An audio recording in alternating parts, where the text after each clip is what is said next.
ప్రియమైన నా బిడ్డా, నా మాటలు జాగ్రత్తగా ఆలకించుము. నేను ఎన్నోసార్లు చెప్పాను, అయినా నీవు అర్థం చేసుకోవడం లేదు. ఎందుకని? నేనంటే భయము, భక్తి లేదా? నేను చెప్పిన మాటలు సులకనగా ఉన్నాయా? నీవు మాత్రము జాగ్రత్తగా వినడం లేదు. అందుకే నీకు ఏదీ అర్థం కావడం లేదు. ఇప్పటికైనా పర్వాలేదు, నేను చెప్పిన మాటలు జాగ్రత్తగా ఆలకిస్తే చాలా మంచిదని నీకు తెలియజేయుచున్నాను. రక్షణ పొందిన ప్రతి క్రైస్తవుడు, ప్రతి క్రైస్తవురాలు ఆదివారము కాని, ఉపవాస దినాల్లో కాని, ఇంకా అనేక సందర్భాల్లో నీవు దేవాలయమునకు వచ్చి శరీర రక్తాలు స్వీకరిస్తావు కదా.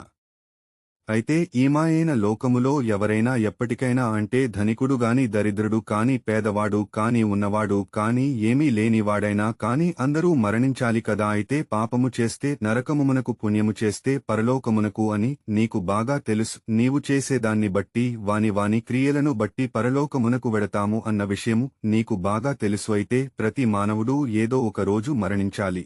అందరికీ తెలిసిన విషయమే. ఈ భూమి మీద నీవు బ్రతికుండగా ఎవరినీ మోసం చేయవద్దు, అన్యాయముగా ఒకరి పొట్టకొట్టవద్దు, అక్రమముగా పాపము చేసి సంపాదించవద్దు. నేను ఎందుకు చెబుతున్నాను అంటే, ఈ లోకములో నీవుగాని నేనుగాని అశాశ్వతమైన వ్యక్తులము, శాశ్వతమైన వ్యక్తులము కాదు. ఈ భూమ్మీద ప్రతి ఒక్కరూ మరణించాలి. ఇది తథ్యం. ఏమి చేస్తే పరలోక రాజ్యము వెడతావు అని అనుకుంటున్నావు కదా. ఏమి చేస్తే పరలోక రాజ్యము వస్తావు? నేను చెప్పిన మాటలు జాగ్రత్తగా వింటే తప్పనిసరిగా నీ కష్టార్జితాన్ని నీవు అనుభవిస్తావు. పరిశుద్ధ గ్రంథములో లాజరు మరణించాడు కదా. లాజరు అక్క చెల్లెళ్ళు మరియా, మార్తాలు నన్ను అడిగిన ప్రశ్న ఏమిటంటే, ప్రభువా, మీరు ఇక్కడ ఉంటే నా తమ్ముడు లాజరు మరణించే వాడే కాదు అని అన్నారు. లాజరు అక్క చెల్లెళ్ళు మార్తా, మరియలు అంటే నా గురించి ఇంకా వారికి అర్థము అవలేదని భావించాలి. బైబిల్ గ్రంథము తెరచి వాక్యమును చదువుము. యోహాను సువార్త 11వ అధ్యాయము 25 నుంచి 27వ వచనము వరకు. అందుకు యేసు, నేనే పునర్ధానమును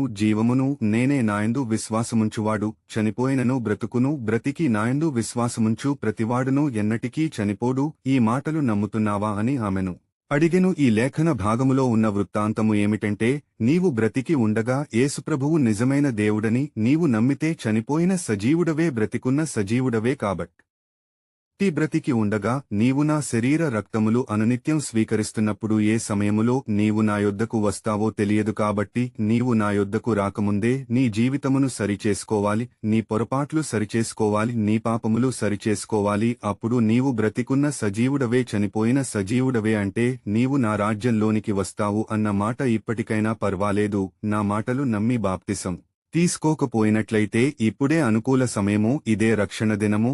నీ ప్రభువుడను నీ దేవుడనైనా యేసయ్యను సెలవిస్తున్నాను, కోరుకుంటున్నాను. ఆమెన్.